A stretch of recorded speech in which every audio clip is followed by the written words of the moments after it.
Hola y bienvenidos a este nuevo podcast de los Contact Center Talks. Hoy tenemos como invitada a Arantxa de la Peña, que es la responsable de la atención al usuario del Hospital de la Santa Creu y Sant Pau, el Hospital de Sant Pau, como lo conocemos aquí en Cataluña. Y con ella vamos a hablar pues de muchas cosas, sobre todo relativas a su trayectoria profesional, donde ha desempeñado posiciones directivas y de responsabilidad en diferentes compañías y pasando desde la atención al cliente, a B2C, B2B y ahora como responsable de atención al usuario, a todas esas personas que acudimos al Hospital de Sant Pau para pedir ayuda sanitaria.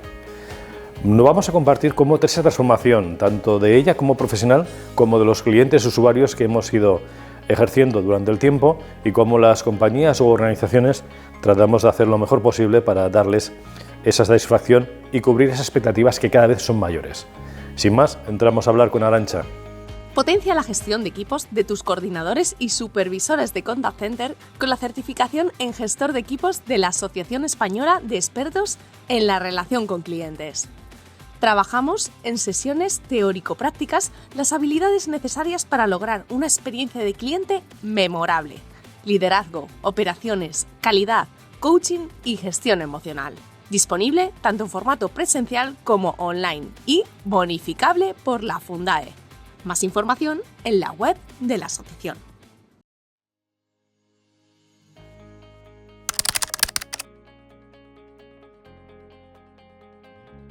El Hospital de la Santa Creu y Sant Pau cuenta con una plataforma interna en el hospital.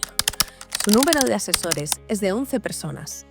El volumen mensual de llamadas es de 10.000 llamadas al mes. El porcentaje de gestiones por canal es del 75% en gestión telefónica, el 20% en gestión email y el 5% en gestión por formulario web. El Hospital de la Santa Creu y Sant Pau cuenta con un NPS del 73. Muy bien, Arantxa, pues entremos en materia. Muy bien. La verdad es que tú y yo nos conocemos ya desde hace unos años, has tenido también un itinerario y una carrera dentro de nuestra profesión en diferentes ámbitos y por eso me interesa mucho tu perfil. Pero antes de nada, ¿cómo llegaste a esta profesión y qué estás haciendo actualmente? Pues llegué a la profesión desde muy al inicio de mi carrera. Cuando acabé económicas entré en Chupa Chups. Entré para un proyecto muy concreto dentro de Gran Consumo para rehacer toda la codificación y ordenar toda la información que se le daba al consumidor en el etiquetado oficial, etcétera. O sea, fue un proyecto muy concreto y a partir de ahí ya pasé al área internacional a llevar cliente. Primero llevé Europa Central y del Este, 10 países, después el área de Japón, Corea, Australia y Nueva Zelanda, y luego las filiales de México, en Toluca, que en aquel momento teníamos una fábrica, Toluca. de México, Ok. en México, Estados Unidos y Alemania.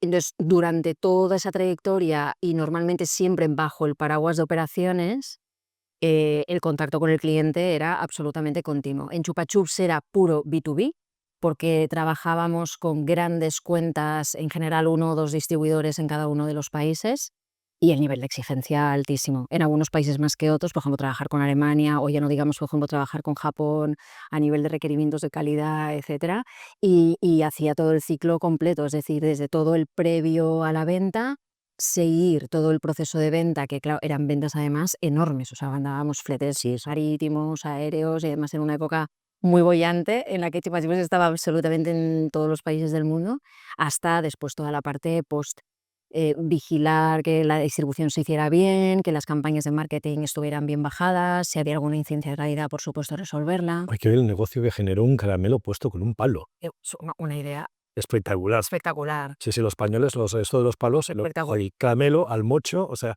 está claro que la innovación Cosas prácticas y muy contundentes. es muy diferente el cliente de persona B2C al cliente B2B.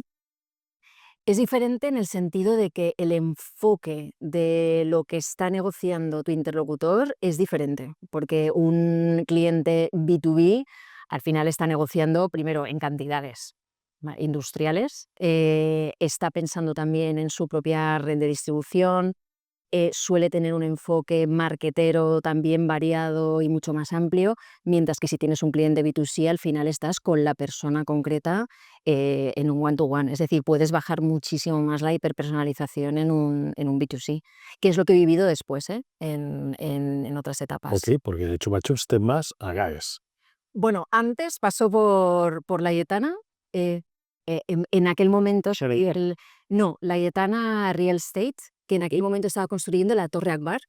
Estaban haciendo un proyecto grande de reorganización de procesos internos, también con una banda, digamos, lateral muy relacionada con cliente, en este caso también continúa siendo cliente corporativo, y estructurando toda la organización, es decir, o sea, desde el propio ERP de la compañía, todos los procesos internos. Era una compañía que había crecido mucho en los últimos años. El proyecto de la Torre Akbar, ahora Torre Gloria, será el proyecto superestrella, digamos, como la punta de lanza representativa de ese megaboom que habían tenido, y había que reorganizar todo lo que había dentro.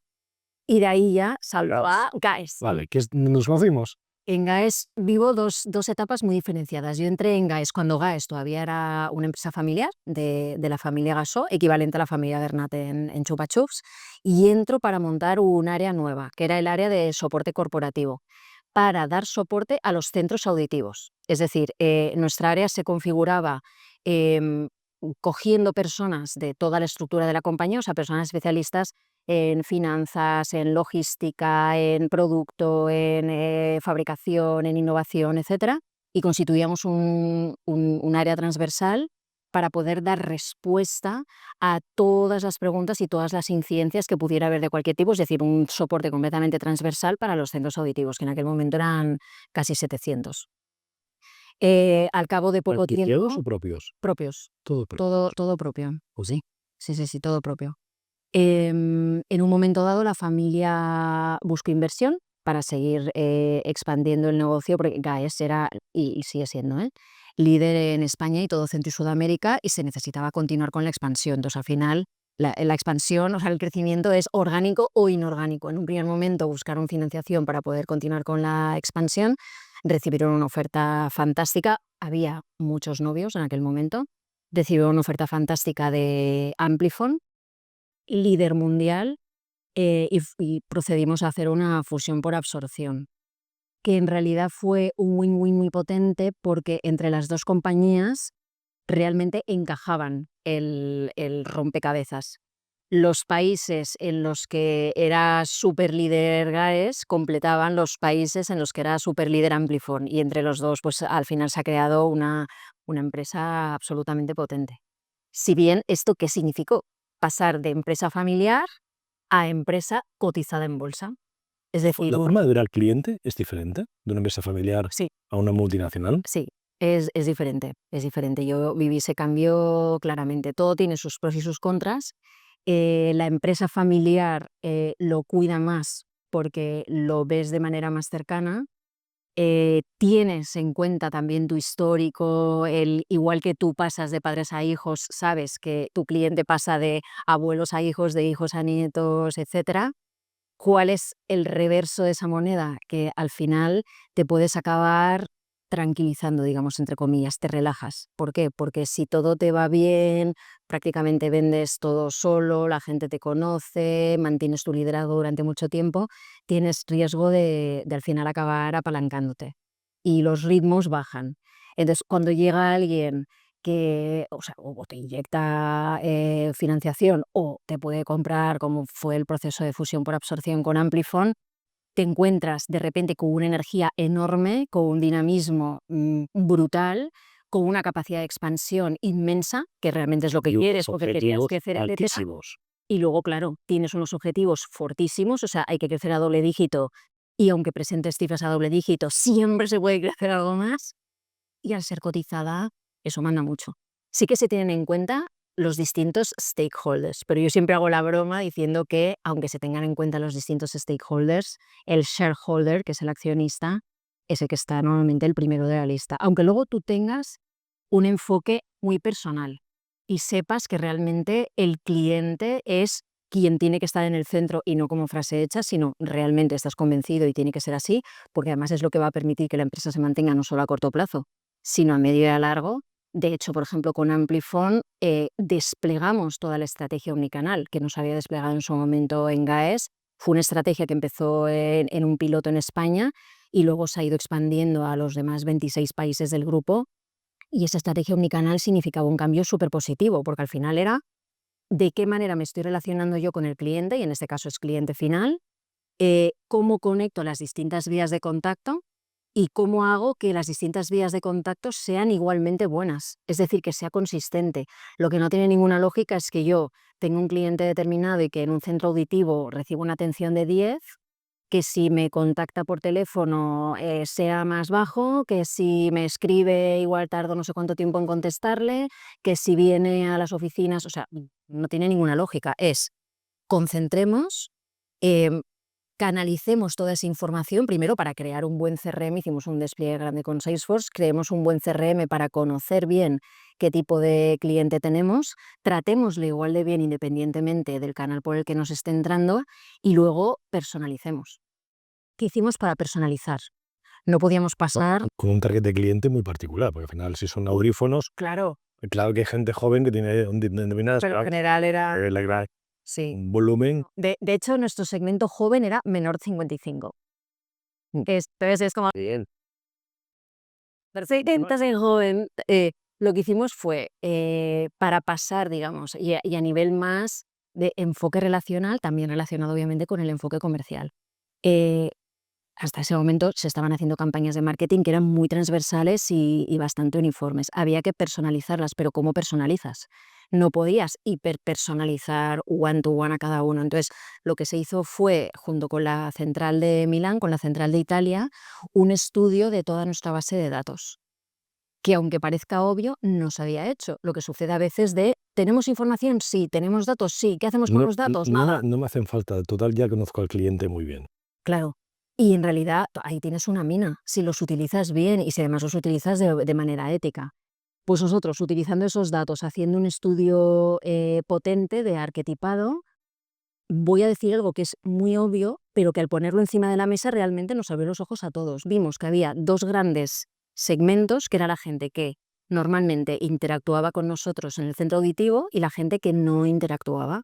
Y dentro de cada uno de los grandes segmentos, subsegmentos, pues dentro de los que interactúan tienes el embajador, que es el que está siempre a la última, el que tiene la última tecnología, tal, el segmento, por ejemplo, de la gente joven, que coge el segmento infantil y todos los menores de 55 años, el segmento de personas más tranquilas, que ya les va bien con lo que tienen y que no necesitan tal, el sector profesional, de gente que necesita tener buenas soluciones, no porque sea súper trendy, sino porque lo necesita, porque tiene que trabajar y porque tiene que tener muy buenas prestaciones. Y a la vez, en la gente que no interactúa, también tienes una serie de subsegmentos que al final te indican quién estaba actuando contigo y está cayendo. Entonces puedes detectar hey, que este se me está descolgando, ¿por qué se me ha descolgado? Quién tienes ya descolgado y puedes recuperar y quién tienes descolgado y es absolutamente irrecuperable. Y de GAES, vives la etapa de GAES, empresa familiar, Amplifon, y das otro salto a otro tipo de cliente. Venías del B2B, aterrizas a soporte a centros auditivos propios, a mundo mundial y volvemos ahora al sector sanitario. Sí. Cuando acabó el proyecto de omnicanalidad de GAES, me aparece la oportunidad de pasar a San Pau. Y había puntos en común en el sentido de que era sector salud, o sea, pasaba de aparatología médica a sector salud.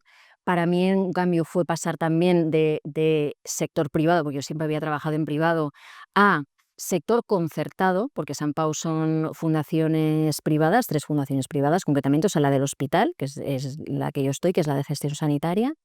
Hay una fundación que es la que propiamente lleva el nombre de fundación privada, que es la que gestiona el recinto modernista, y luego hay un tercer vertical, que es el Instituto de Recerca, el Instituto de Investigación. Todas ellas interconectadas y con una colaboración absolutamente fantástica y que forman parte de todo lo que llamamos Campus San Pau. Es todo un mundo, ¿no? Es un mundo enorme, enorme, muy grande. Y histórico. El año que viene, 625 años de actividad ininterrumpida, que se dice pronto. Realmente la historia de San Pau es muy, muy potente. Pues salto a San Pau hace 2 años, me integro en el equipo. con la creación de una nueva posición, que es la dirección de relación con el usuario, que es Usuario, que paciente. claro, a eso iba, Vale. es relación con el paciente, pero se amplía. ¿Por qué? Porque es paciente, familiares, acompañantes, comunidad, es decir, usuario nos da un marco mucho mayor. Hay cierta polémica en el sector, sobre si utilizar la palabra usuario, paciente, etcétera. Cliente. Nosotros utilizamos la de usuario porque usuario nos da un espectro más amplio. Y mi área engloba, por una parte, lo que se denomina gestión de usuarios y admisiones, que son los distintos verticales administrativos de los procesos asistenciales, que fundamentalmente son 5, la parte ambulatoria, hospitalización, urgencias, el bloque quirúrgico y luego un bloque de servicios centrales, que son los servicios que dan servicio a los otros verticales, que ahí es donde tenemos pues, punto de atención documental, información, medicina nuclear, extracciones, hemostasia.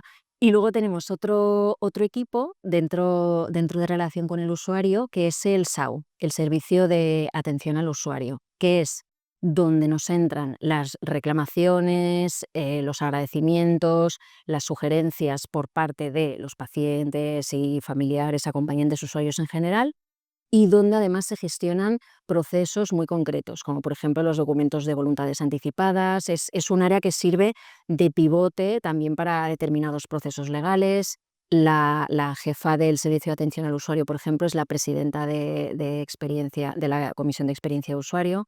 Es decir, que tiene un pulso directo muy bueno respecto a cuál es la percepción de nuestros usuarios respecto a lo que está pasando en el hospital, que en realidad la tenemos a nivel de toda el área, y no solo, de nuevo, para recoger información por decir, oye, tenemos unas estadísticas fantásticas y un cuadro de mando fantástico, sino qué hacemos con esos puntos que detectamos. Y ahí podemos detectar puntos realmente de primera mano.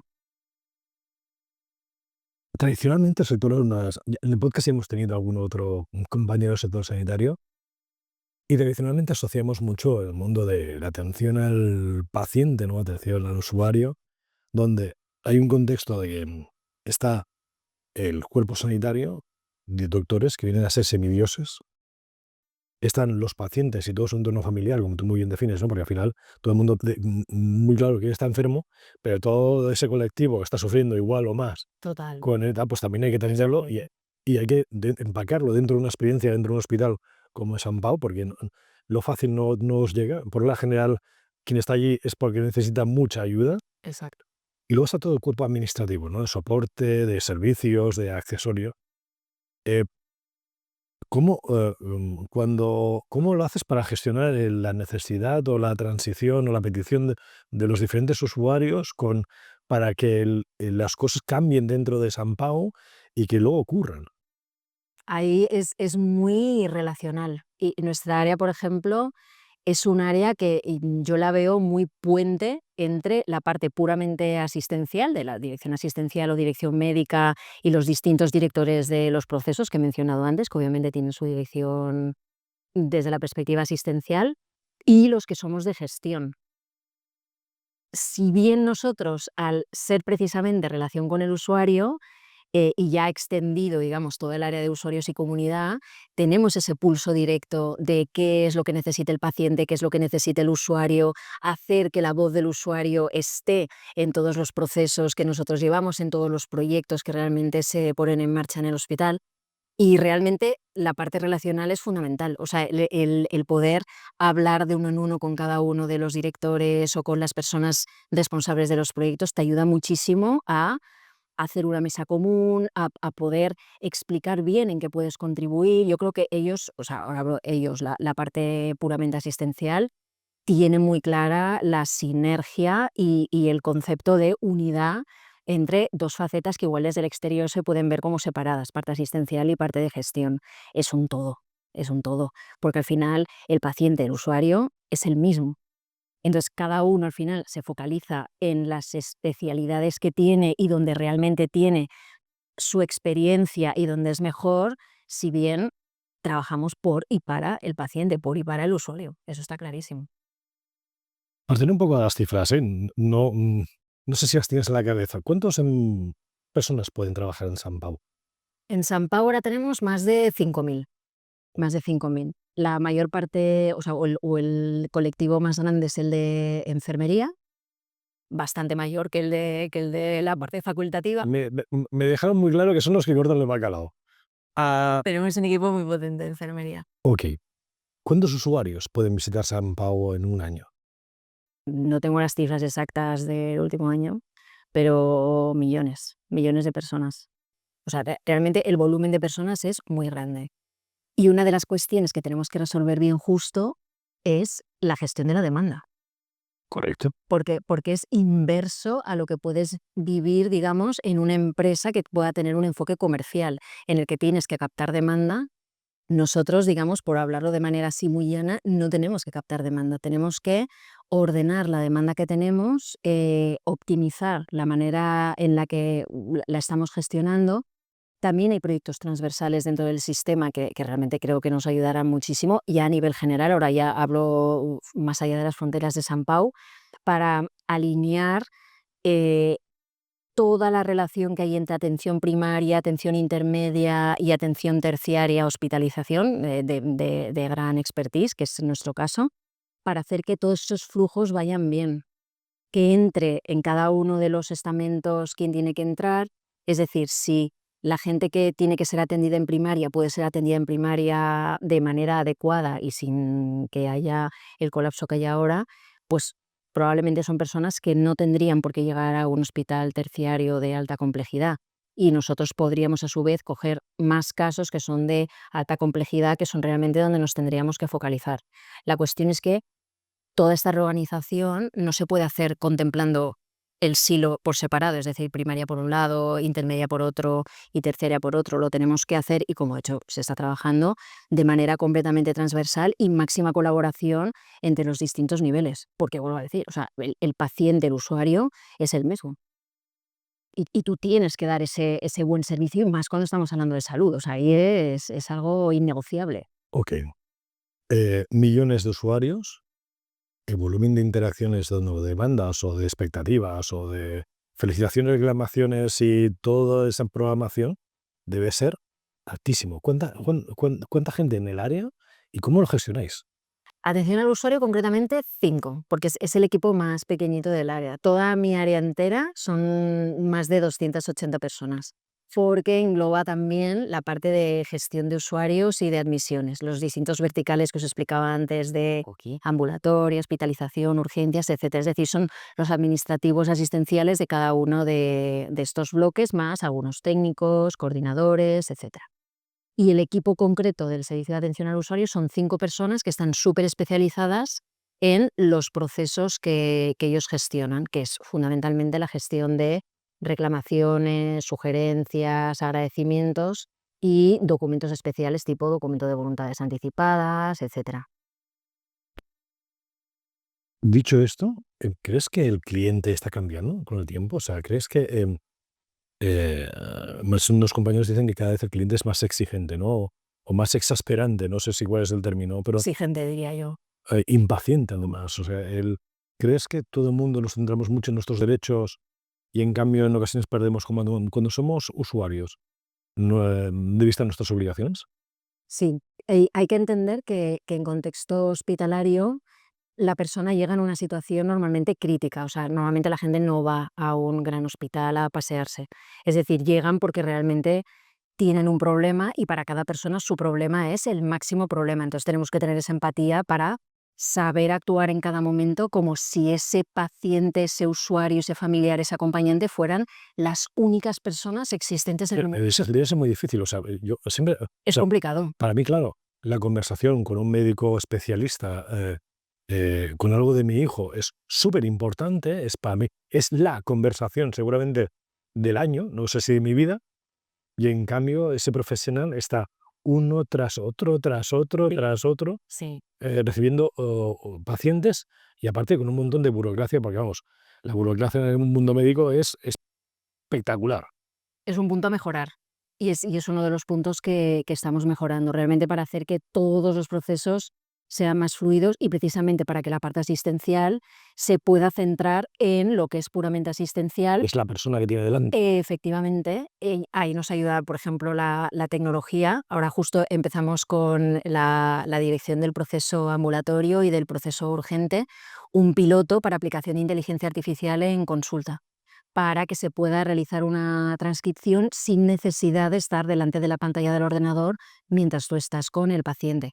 Son necesidades que ya habían aparecido hace tiempo y nos llegan además como demandas de diferentes servicios y luego a la vez aparece como demanda del propio usuario, porque la persona quiere que le mires a la cara, quiere que le escuches, que realmente realices ese acompañamiento de manera mucho más personal.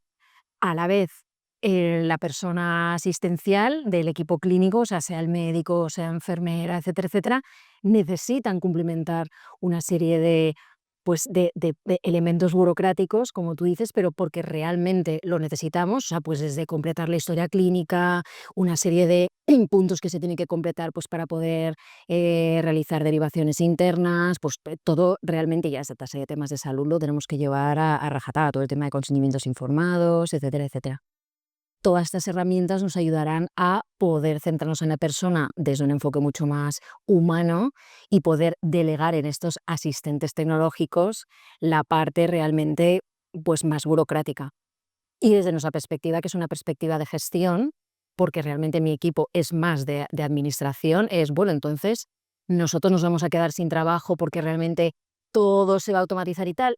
Todo lo contrario, o sea, realmente podemos dar un paso hacia adelante enorme, pero un paso sideral, precisamente por tener todas esas ayudas que son asistentes, que te van a hacer todo lo que es más rutinario, todo aquello en donde no puedes aportar tanto valor añadido, para tú poder centrarte en aquello donde aportas un valor añadido muy superior, que es fundamentalmente la parte relacional. Te venga por el canal por el que te venga, el poder encajar muchísimo mejor y poder personalizar cualquier visita, cualquier prueba que se haga en el hospital, conocer a la gente muchísimo mejor, porque no necesitarás estar tantas horas delante de una pantalla, por ejemplo, pues programando, reprogramando o haciendo tareas mucho más rutinarias. Un poquito yo en una charla que daba decía que las personas no tenemos miedo a la inteligencia artificial por la herramienta, tenemos miedo a dejar de ser necesarios. Claro, sí. Tú lo ves clarísimo, o sea, Yo lo veo súper claro o sea, que vamos a hacer más falta que nunca, pero más falta que nunca. Realmente la tecnología y concretamente la inteligencia artificial e inteligencia artificial de distintos grados, porque a veces nos flipamos y estamos hablando como si esto fuera a ser y realmente estamos ahora dando pasos y pasos que tenemos que integrar de manera práctica. Van a ser asistentes para que nosotros podamos hacer mejor nuestro trabajo, pero es que nuestro trabajo va a ser absolutamente imprescindible porque la parte precisamente de interacción personal y el poder mirarte a la cara, el poder hablar con una persona que sea realmente un ser humano, eso va a ser cada vez más necesario. ¿y crees que eso sea una norma para todo el sector, o sea, para toda nuestra profesión? ¿Crees que ese futuro que se nos viene tan encima y que es un tan cambio realmente va a permitir que empoderemos las relaciones o las conversaciones perdidas y que todo el resto de acciones lo haga una herramienta tecnológica? Absolutamente. ¿No es muy romántico esa visión? Yo creo que iremos hacia ahí, pero por eso tenemos que ponernos a trabajar desde ya. Es decir, no ponernos de espaldas, saber integrar muy bien todas las herramientas tecnológicas que nos sirven de palanca. O sea, una herramienta tecnológica nunca va a ser el objetivo a conseguir. Es la palanca que me puede ayudar a conseguir determinados objetivos, sean los que sean y siempre en positivo. Pero son palancas. Entonces tengo que saber utilizar esas palancas y tengo que saber integrarlas cuanto mejor y cuanto antes, mejor. Si el cliente cada vez es más exigente o el usuario es cada vez tiene unas expectativas superiores, ¿crees que las organizaciones estaremos a la altura? ¿O que habrá un día que llegaremos al tope o eso lo vamos a resolver con la inteligencia artificial? Porque al final yo veo por un lado al cliente cada vez más exigente, con más expectativas, pero las compañías, las organizaciones, en general cualquier organización, está pensando en automatizar o en implantar inteligencia artificial, no para darle una mejor experiencia al cliente. La mayoría están pensando para ser mucho más productivos, mucho más rentables, mucho más sostenibles. Píntalo como quieras, ¿no? Pero objetivos empresariales versus los objetivos del cliente. Pero es que los puedes alinear. ¿De Es qué que es como, qué manera? teniendo realmente, o sea, más allá del leitmotiv y del lema que está ya sobadísimo, teniendo realmente el cliente en el centro o el paciente en el centro, que todos lo tenemos muy claro, pero realmente el movimiento se demuestra andando, lo tienes que bajar.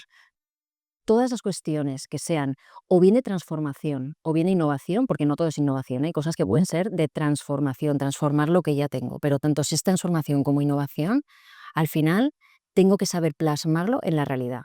Si solo me quedo en proyectos que quedan muy bien en un PowerPoint o que es fantástico para presentar en un congreso o en un simposio, no hago absolutamente nada, lo tengo que bajar.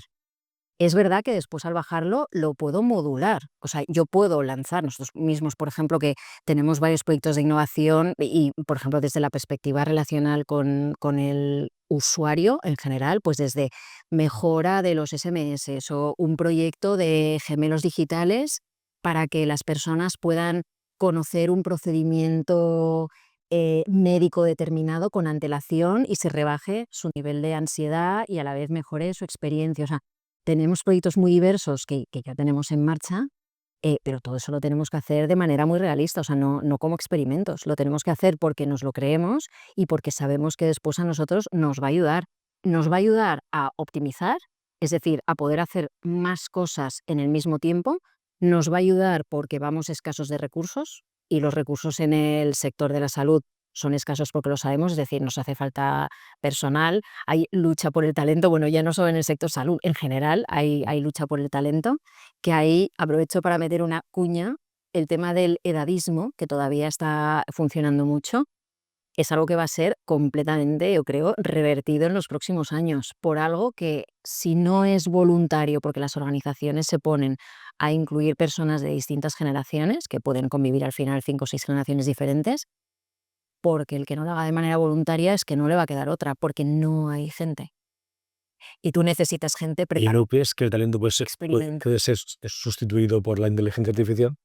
La parte más rutinaria y más, digamos, de pura analítica, pero una analítica muy de base, sí que se puede sustituir, pero luego hay otra parte que no. Ejemplo, eh, eh, yo puedo filtrar una serie de pruebas. Si lo hago yo de manera manual, pues a lo mejor puedo filtrar 25 casos. Si se lo doy a una máquina, en vez de 25 casos, va a poder filtrar pues 2.500, 25.000, o sea, lo que le echen, y lo va a hacer a una velocidad exponencial, comparado con lo mío, o sea, tanto en volumen como en tiempo. Eso está claro. Ahora bien, la interpretación final y el poder integrar ese pensamiento crítico siempre va a ser de la persona. Por mucho que la máquina me haya hecho ese análisis volumétrico y me haya podido afinar, porque podrán afinar muchísimo y cuanto más se sofistique más, el último punto lo voy a tener yo. El punto de poder integrar, y ahora vuelvo otra vez más a la perspectiva de paciente o de usuario de un hospital o de la sanidad en general, el poder tener en cuenta variables ya no solo clínicas, sino personales, el poder tener la sensibilidad para poder integrar variables que no voy a tener en un informe y que yo voy a poder ver conversando con la persona, conversando con la familia, con quien acompaña. El papel, por ejemplo, de las personas cuidadoras. Es algo que es absolutamente fundamental.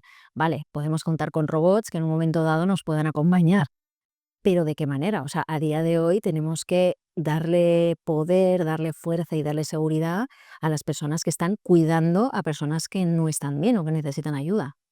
Y esa es una línea, por ejemplo, en la que estamos trabajando de manera muy fuerte, pero porque estamos súper convencidos de que es algo muy necesario y lo será en el futuro porque la población mayor cada vez es, pues tiene un volumen cada vez ¿Sobrevivimos más tiempo? efectivamente, y la gente cada vez es más exigente, las dos cosas. Más personas mayores y en general todos más exigentes. Y también porque brujuleamos, buscamos información, no llegamos, antes tú llegabas y eras un papel en blanco. Entonces te decían ABCD y tú decías, sí señor, ABCD. Y ahora ya tú llegas con tu autodiagnóstico prácticamente. Documentado. Claro, te comentan algo, lo pones en cuestión, integras, contrastas, no sé qué, que tiene sus pros y sus contras. Precisamente por eso también necesitamos generar información que sea muy valiosa para la comunidad, como hace nuestro departamento de comunicación.